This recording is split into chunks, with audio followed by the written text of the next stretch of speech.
Welcome back to the channel. This game continues the Brighton Zonal of 1984, where Nigel was playing. His opponent was James Plaskett, who he's played quite a few times before with mixed results, a grandmaster from England. The game started as a Tory attack, but transposed into a Nimzo-Indian.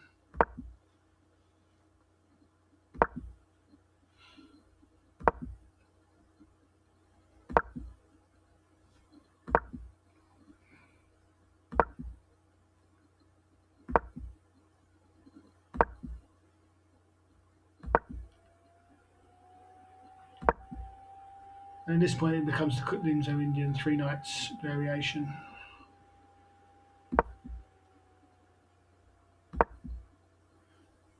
Black kicks the bishop and then plays knight to e4, utilising the pin on c3. And here White offers the trade of knights on c3, d2, or even to take the bishop on g3. Every line's playable. Nigel decides to take the pawn sacrifice line, which gives White quicker development and open files for his rook.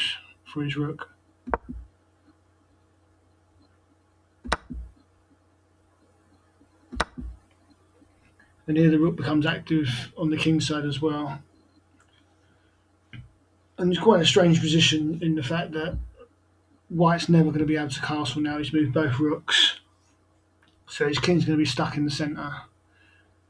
And also he sacrificed a pawn for quick development and piece activity. Here Nigel plays bishop to d6 to try and trade the bishops off, which gives White a bit of an incentive.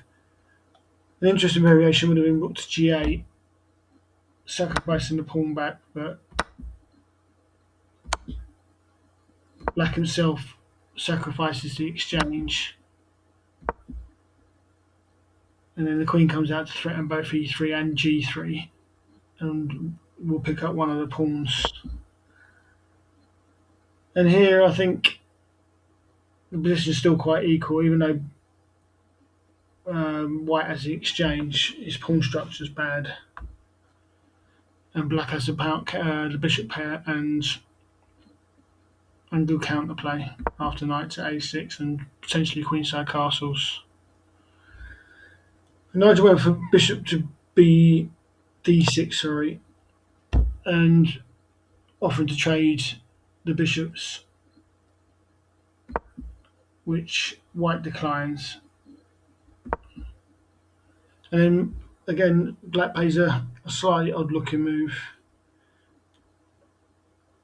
White actually misses the chance to play what was played, which was what he could have played, which was bishop takes d6. And after c5 and rook take c5, the rook will attack the bishop. And even though Black's a pawn up, he's now got trouble castling himself, and White's pieces are active. The knight needs to move on a6. I think the position is quite equal in this position. But Plaskett decides to play c5, which gives Black a bit of initiative, because after he trades the bishop and develops his knight, he's now got quite a comfortable game, and he's still an extra pawn up. So he finally decides to castle queenside, and White tries to get some counterplay on the queenside, trying to open up the lines for the rook. Nigel accepts another gambited pawn.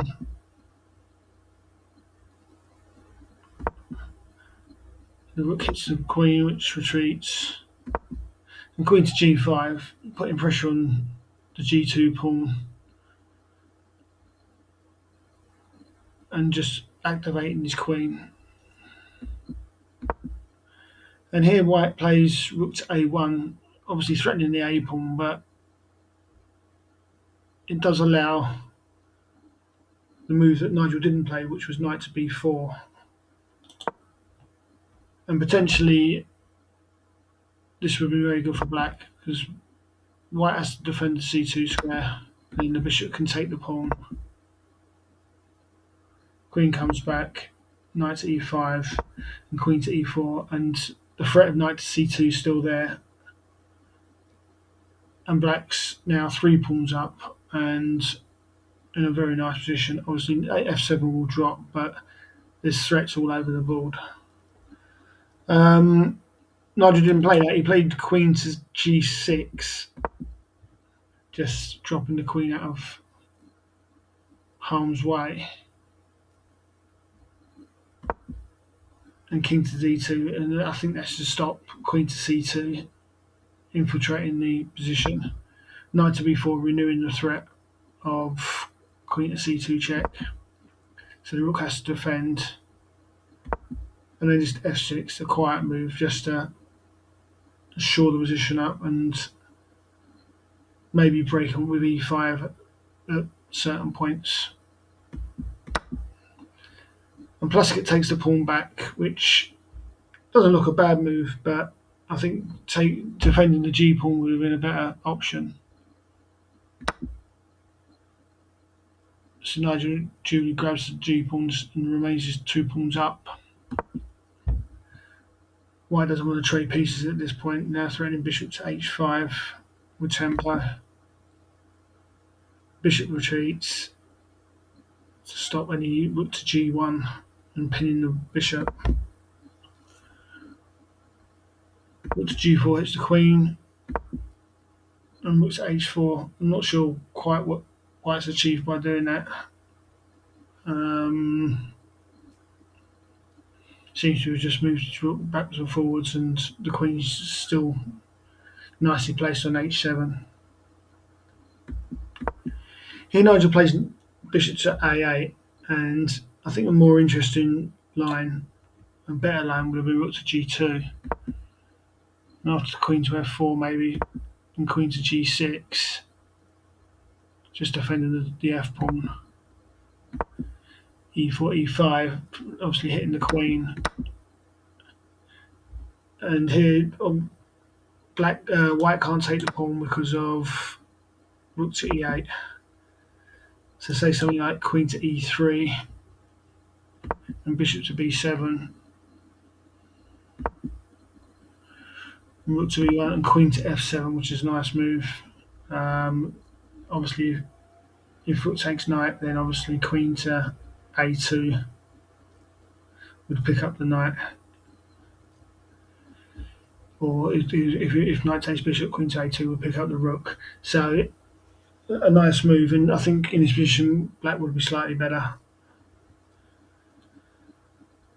I just played bishop to a8, just getting the bishop out of the way, maybe for the knight to come to d5.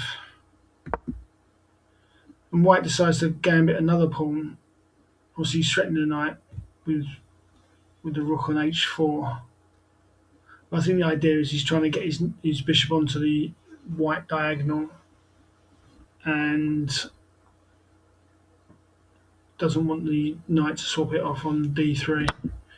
So the knight's forced to take the pawn really, and then bishop to d3. Nigel blocks, and rook to b1, just grabbing the open file. But white's going to do well to justify the fact that he's 3 pawns down, and in a position where he's got some play, but I think black's got too much material. So queen to g7, getting onto a more active diagonal, getting out of the pin on f5. Rook to d4, centralising the rook. And queen to f6, just shoring up the position. And here white plays bishop to c4. I think bishop to a6 check, and this sort of line may have been better for him. I mean, it leads to swapping of the rook for the two pieces. I think black is still better, but it might give white a bit more fighting chance.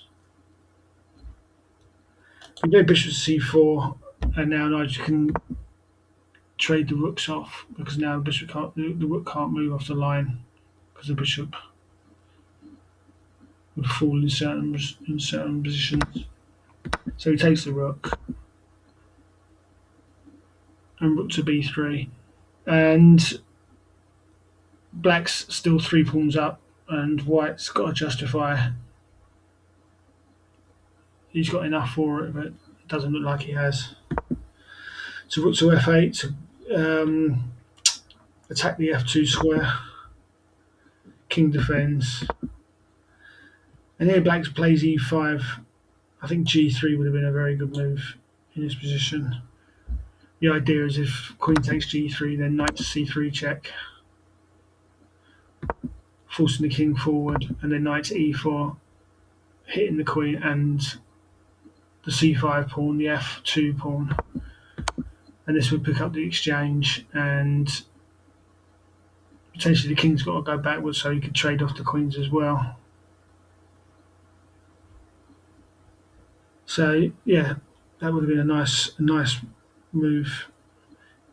He then played e5, king to e1, and h5 just defending the pawn.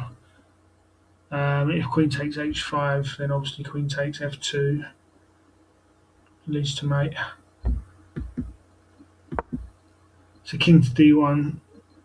I think white's just shuffling now, doesn't quite know what to do. And Nigel decides to take the f pawn, and this is an absolute blunder.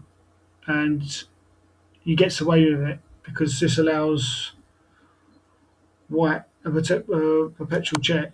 He starts off the correct manner, the bishop check, followed by the rook check, and then king to e7, which is forced.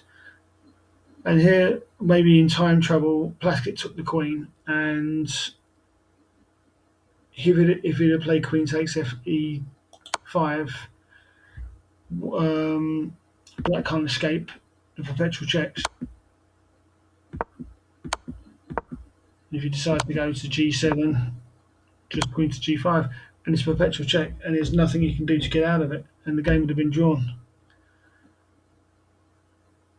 So that would have been a bit of a disaster for Nigel. But as I say, it may be in time pressure because it was the 40th move. Plaskett took the queen, and after rook takes queen, and rook takes bishop, black's still a pawn up, and still got 2 passed pawns on the king side. The a3 is going to drop, and the possible continuation would be something like knight takes e3 check, king to e1, and rook to a2, hitting the knight and the bishop. That's the only move to save the piece.